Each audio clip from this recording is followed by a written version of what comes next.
And welcome back to A Better World. This is your host, Mitchell J. Rabin, and we're very glad you're joining us again today. Today we're going to have another very interesting show. We have with us the author of this book, The Reconnection, Dr. Eric Pearl, who has been in the healing field for many years. He is a chiropractor by training, and during his activity as a chiropractor, started to have some remarkable experiences that he'll be with us about today. And it has led to running a series of seminars across the world on the subject of the reconnection, a form of hands-off healing, actually, that is having profound effects on people across the globe. And we're very glad that he's with us today to discuss this work. It's making a difference in a tremendous number of people's lives, people who thought they would never heal some of the problems that they are and have been suffering from. Hi, Eric. Hey. Good to have you. Thanks for having me. Absolutely. A pleasure to have you.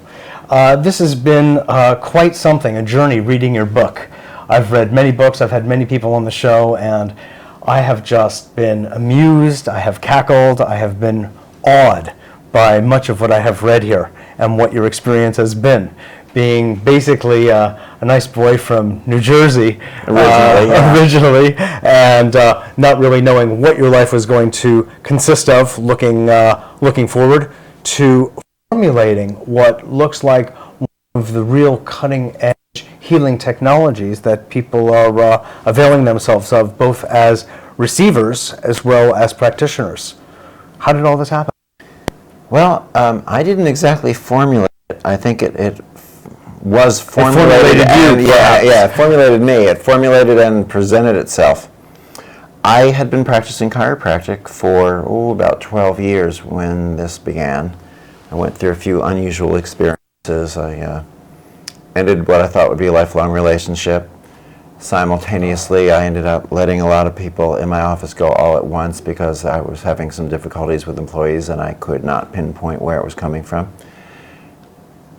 One woman that I hired dragged me off to the beach one day. She told me I needed a rest, and while I was there she said, "You need to get your cards read." And the next thing I know, this woman on the beach is reading my cards and telling me I need some kind of work done that she does. And so I allowed her to do it. We made a couple of appointments. She had me go to her place. She placed me on a table, took my body and started tracing lines across my body with her fingertips, and I thought that this was about the silliest thing I'd ever experienced. I figured nothing happened from that. But Monday morning when I went into work after this event, my patients started telling me that they were aware of people, angels, beings, I don't know, different words they used, standing in the rooms with us and walking around the tables. And other patients were telling me they could feel my hands before I even touched them. So something weird had happened. I can tell you that as time went on, word got out about this, and I was trying for it not to, in a sense. I mean, people would say, what did you do? My patient, what happened was, all of a sudden, patients started coming back in saying that their cancer suddenly disappeared, and the drop foot that they had went away, and the cerebral palsy in their child, they were able to walk again when I worked with a kid, and different things. And they were asking me what I did, and I'd say nothing, and don't tell anyone. And that went over. Don't tell anybody I did nothing? No, I said, yeah, really, right. And soon people started coming in saying, well, I'll have what she had. And all I knew was that as I would bring my hands near somebody and hold them there, I'd feel sensation. Yes. And I would see their bodies go into different types of involuntary movements.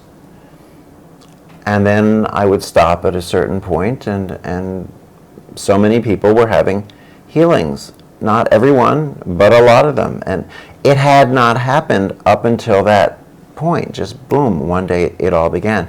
So soon I started getting calls from hospitals and universities. Andrew Weil invited me out to speak with to the fellows there. And the next thing I know, we've got research programs internationally at different universities. For instance, what is happening on that level? Well, let's see. We have research studies now ongoing for a while at University of Arizona. Is that the Gary Schwartz? Yeah, that's the Gary Schwartz and Linda Russick. And that's at University of Arizona, perhaps? University of Arizona, based in Tucson. We did a few studies there. For instance, one study they did was they flew me out. Well, actually, it was interesting. Gary Schwartz met me when I was addressing the fellows at Andrew Weil's request. And Gary thought it might be interesting to do some research. So he introduced me to a couple of his research associates. And one of them asked if they could feel what this was that was coming through my hands. And I said, sure. So I let them feel it. I didn't think much of it. And the next day I got an email from him that he had blistered on his hand and the bottom of his foot.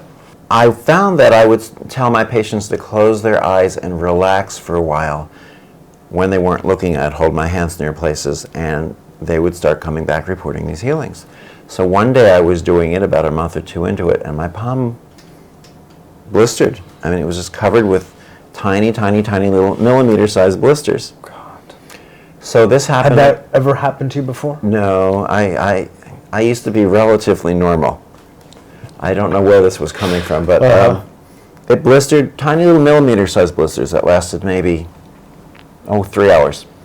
They would disappear, and then it would happen on multiple occasions, and the doctors and the other people down the hallway would come down and say, oh, look, he's blistered again. And then what was the other point, I guess I'll say, is that I was holding my hands over a patient a little bit after that, and my palm bled. Now, I don't mean it bled like a stigmata. I just mean it bled as if you took a pin or a needle and stuck your palm. That little bit of blood that comes out is not really enough to go anywhere, but there it was, Yes. and the patients are standing around looking at it, and someone says it's an initiation. I'm going, into what? So, yeah, that was what happened. So that Good was question, why. So the researcher blistered. Yeah, good question. Yeah. So after the researcher blistered, they became very interested in doing this. And one of the early programs they did, they took a group of about, I don't know, I'm going to guess about 80-some people from the Tucson area locally, many of which practice healing techniques, Reiki, Jirei, Jinshin, Qigong, all the others. Many of which were not exposed to it, not predisposed to it, all different variations. Yes. They did measurements with them. They hooked them up to EEG and EKG, brain waves, heart waves. They measured, they did things with skin surface I don't even understand. They did gamma Skin radiation. resistance? Probably. Gamma radiation detectors to see the amount of gamma radiation in the room when they were, in a neutral situation, or when they were intending to see if they could mentally create something. They even took objects and put them on sensitive computer plates and spinning items hooked up to read really finely, and then they would place their hands on either side of the object at varying distances to see if they were able to influence this. So this was measured that way also. Beautiful. A few more things that I can't even think of. Random event generator, which was interesting because that measures the amount of randomness, or an amount of randomness, in an area, in a space. And then by intention, they were to bring organization into that place out of the randomness, which of course is healing. Of course. Disorganization into organization. Into coherence. Right. From incoherence. So they did all these measurements with these people. Many of whom thought they were the silliest tests they ever had, and other people just thought they were wonderful because we had the whole spectrum there. Then they flew me out to Tucson, and I interacted with them, allowing them to feel this in their hands, teaching them how to recognize it, learn to work with it, for a couple of days, and I left. Then they remeasured. They were able to greatly influence objects. I mean, statistically significantly improved ability to influence objects from a distance. They were able to bring a statistically significant higher level of organization into the space. They found that if I would work with someone from a distance of, say, they set the measurement up to be, I'm going to say about 5 or 6 feet distance. It'll go further, but that if I held my hand near a person at about a 6-foot distance, my heart wave would register and demonstrate itself in their brainwave printout. Not only that, but later studies, when I came out and taught people how to work, then those people who learned how to work with it, their heart waves would appear in the person's brainwaves they worked with. So we found that this was being transmitted to other people to be able to work with it. And as the person facilitating the healings would connect, their heart would show in connection. Not necessarily because of an emotional connection, but that larger part of, I would assume that larger part of heart, that larger part of love that Sure. that you experience, that which makes up the universe. Sure. Some kind of perhaps a primordial or universal heartbeat that we're all somehow connected to. It's interesting that it was your heart wave that showed up in their brainwave and not their heart wave. So I get the impression, I mean, if I can feel free to interpret for a moment. Why not? No one knows what it really is anyway. Nobody really knows. Yeah. Exactly. Let's explore it. Yeah, I mean, it seems that perhaps since the brain is sort of like the vital function and governor of it all, that perhaps once the brain is influenced by the healer's heart, if you will, then it starts to possibly move down. It would be an interesting study to see if later on the heart wave began to pattern itself over that person's then brainwave. Well, it would also then be interesting to say, well, how many organs or systems did they have hooked up to the computer? I mean, for all we know, maybe there's some form of a liver function feed out that we might want to see if the heart registered in, but they didn't hook up to it. So, see, all these tests we keep discovering along the way.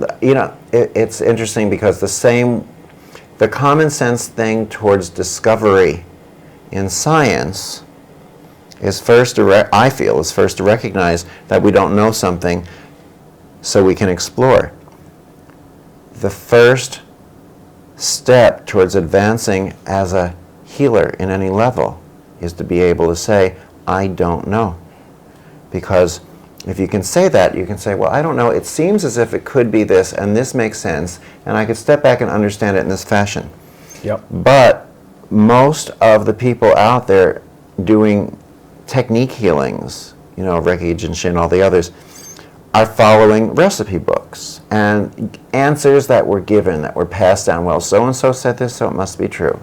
And so this is the answer. And as soon as we try to give everything a definitive answer and an explanation, we place it in a box. If it doesn't fit, we cram it into the box. If it doesn't fit at all, then we say that it's wrong. So we start making things right and wrong. We introduce dogma. Dogma leads to religion, and pretty soon we're creating a new church in the movement towards spirituality, which I think is the last thing we need at the moment. Well, if we create a church, we might then want to have something called a holy war. No, let's not even go there. Well, in fact, whenever you institutionalize something, which is in a sense what you're saying, whether you're institutionalizing a spiritual feeling, sensation, or even knowledge, or that of healing, as soon as you begin to codify it, it starts to lose some of its essence. Okay. One of the interesting things about what I see you doing, standing back and looking at the healing community, so to speak, as it's been developing really over centuries, is that in a sense you're an interesting, if you don't mind my saying, a renegade, because you don't come from anything but a particular school of chiropractic. And what you did at Venice Beach and what shifted you somehow is, in a sense, very unique to you, and you're not ascribing to some kind of school of thought, philosophy, or otherwise. You're following and listening to what's happening, and please correct me if I'm wrong. No, you're absolutely correct. What's happening in your body. And that's the intelligence and the guide that you're following. I'm certainly following what I'm aware of and what insights come to me. No one dropped a book of instructions by my feet. Right, there's no manual. Yeah, so I didn't have a place to go with it, but I will tell you now, your analogy about war and conflict actually seems to make sense as you watch the different healing technique type people do it, because this technique is better than that technique, this one is different, and so many of them are filled with superstitions, shaking your hands off and spraying your body with alcohol, salting the corners, or what have you. They're just fear-based. But what happens too is, in this state of an expansion, these newer, larger, what I term reconnective frequencies have now come in. It's not that this work is better or worse than the techniques of healing that have been passed down for, thousands of years, okay? But they're different in the fact of appropriateness. certain things are more appropriate in certain situations. In certain time periods. Right. For instance, so how does that relate then to what you're doing? well, let's say that throughout time while we've been on the planet, we've been growing up in the concept of the way time has been, that four-dimensional existence. Say the parameters are about here. And so the Reiki, the Jinshin, the Qigong, all the techniques fell into those parameters. Now suddenly, what we have is a larger time frame. Time has shifted and started to move in a different area. Well, the other techniques being of this width, whether they're here, whether they're here, whether they're here, aren't expansive enough to cover the space that we now have available, the size and dimension of the healings that we can now bring forward. The reconnected frequencies come in and expand from one to the other, and as this expansion continues, they continue to spread out with it. Still, it's not better, it's not worse, it's different. It's different, for instance, just like a candle. A flame is perfect. You know, it's a beautiful light. It's always perfect for whatever it's doing. And it's a wonderful light to have in a lantern on a horse and buggy or a carriage. But if you're driving a Maserati in the freeway, what don't you want for headlights? Okay? Logically. Just the same, it's not better and worse, it's appropriateness. Right, sure. If you're having an intimate dinner, naturally, what don't you want for for lighting on the table? A Maserati headlight. There you go. So what's happening is, if now, because we have the availability to us, our concept is for larger, more dramatic healings, bringing through the reconnected frequencies allows that. If what we want are some of the softer, you know, simple, warm, nice, calm changes from the techniques, well, we still have that available. Sure. Now, let's get into, thank you for that explanation. Some of the disorders and problems that this has cleared up that typically many of the other techniques, and certainly allopathic medicine, has not been able to. That provides a very interesting area, especially now that people's diseases are becoming increasingly complex. What with the number of contaminants, pollutants, etc., in our lives, things are getting much different, and they're not even labeled these days. But you're bringing something forward that's also not altogether labeled. I did not necessarily anticipate that I would write a book on healing, and we've got at least 5 or 6 very prominent medical doctors and neurosurgeons endorsing the book. Because you talked about what are some of the more dramatic healings that have occurred. They are a change in folks. God bless. Yes, please. So you talk about what are some of the more dramatic healings that have occurred. And I'm saying, well, the studies that we're doing at many places, like we described at University of Arizona, are mechanical, testing the mechanisms, let's say. Jackson Memorial Hospital, University of Miami, is when we're doing clinical studies because of some of the healings they've seen with cerebral palsy children, with Crohn's disease, varying changes in cancers. I worked at the I can't even think of what you call. They have a unit there specifically for paralysis, quadriplegics, and paraplegics. Oh, my. So I work with some celebrity quadriplegics there, and they started documenting the changes. But what's more fascinating than that is, this is not my gift.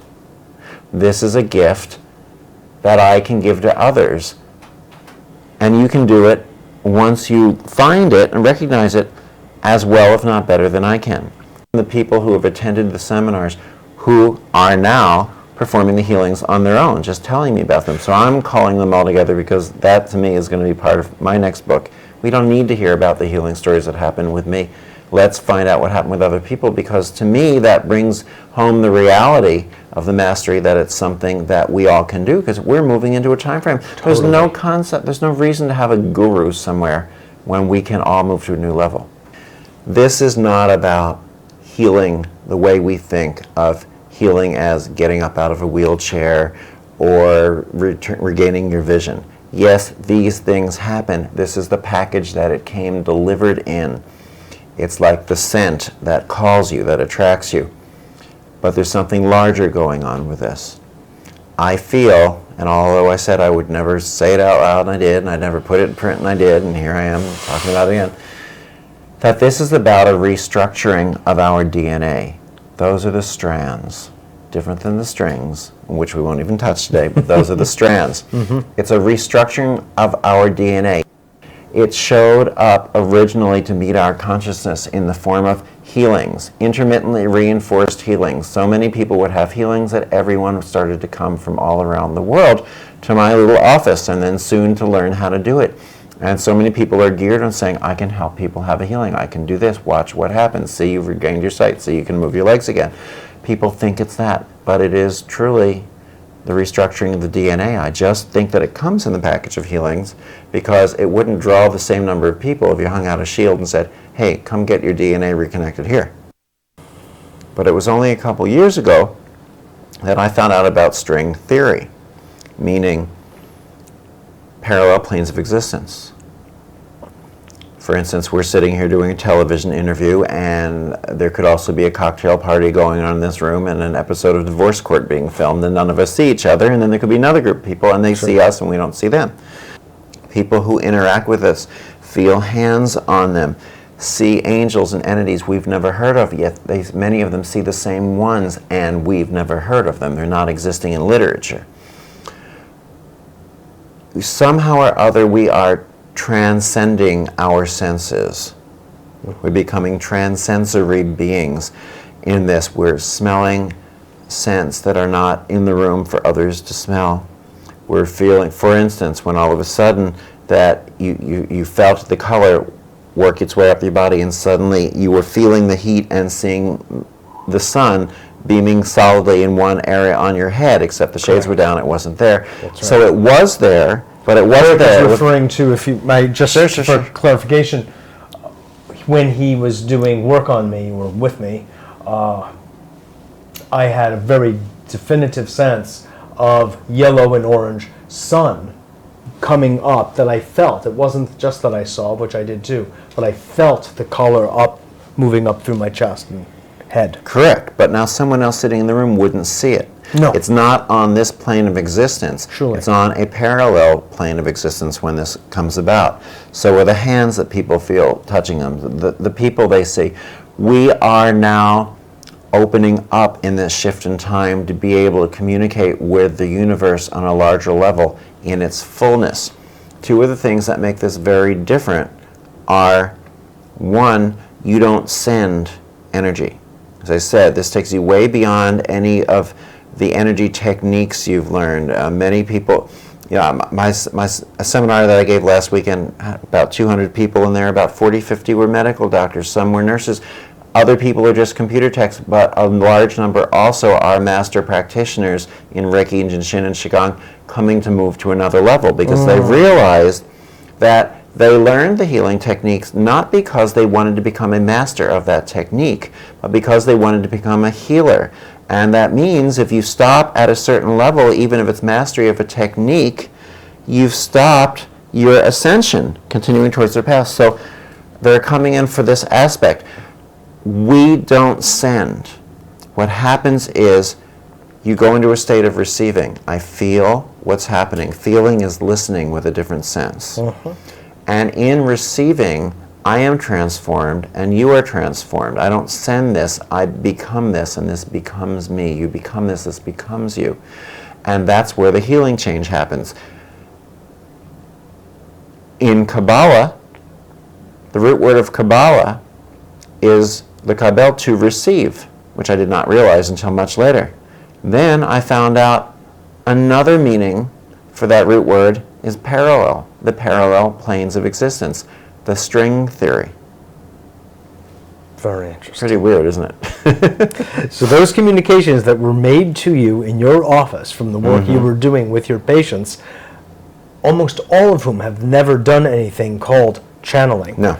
They began The to speak. first person said that he had. Right. None of the others had, and none of them knew each other, and none of them knew to anticipate it. Right. Yeah. So they were caught, blind, and spoke, and everyone said the same thing, and there were two things that you thought were the same, strand and string, Strings and they're strand. not. They're No. string. So to come back, Eric, what then is the implication of the work of reconnecting the strings? bringing us into our fullness as members of the universe. We are now coming out of having to live in the 3/4 dimensional illusion of time and space, and rejoining where we go, for instance, where we hear of when people have life after death experiences, and they're up and suddenly everything is one. It's that unity. It's the power of one, the power of three, the power of one. And we are now stepping forward in that direction where we can be in this experience and expand to that in our human evolution, where we can the reason that I think that people who come to see me or come to see others who are practicing this start to see other beings and feel them and have all the different experiences they have is because it's encouragement. Just like when someone has a life after death experience and they're moving towards the light, they see people, loved ones, familiar faces that they know saying, come on, this is the direction, continue that way. It's allowed. We're given permission in a sense. Right. They can't bring us through, the beings around here, can't bring us into accepting and seeing and occupying the next dimensions. But they can certainly be there to say, you got it, you're moving in the right direction. Right. Come on, we're here for you. Well, thank you. Thank you so much for having me on the program. Absolutely. It's been a pleasure to have you. I think you're doing marvelous work, and I want to really help you get it out there and let people know about it. Thanks so much. God bless you. Absolutely. This is Mitchell J. Rabin for A Better World. God, I hope you enjoyed that as much as I did. It's really profound work. I'm very glad to have met Eric and bring him to all of you out there. And certainly you should see about picking up this book and reading it and getting reconnected yourself.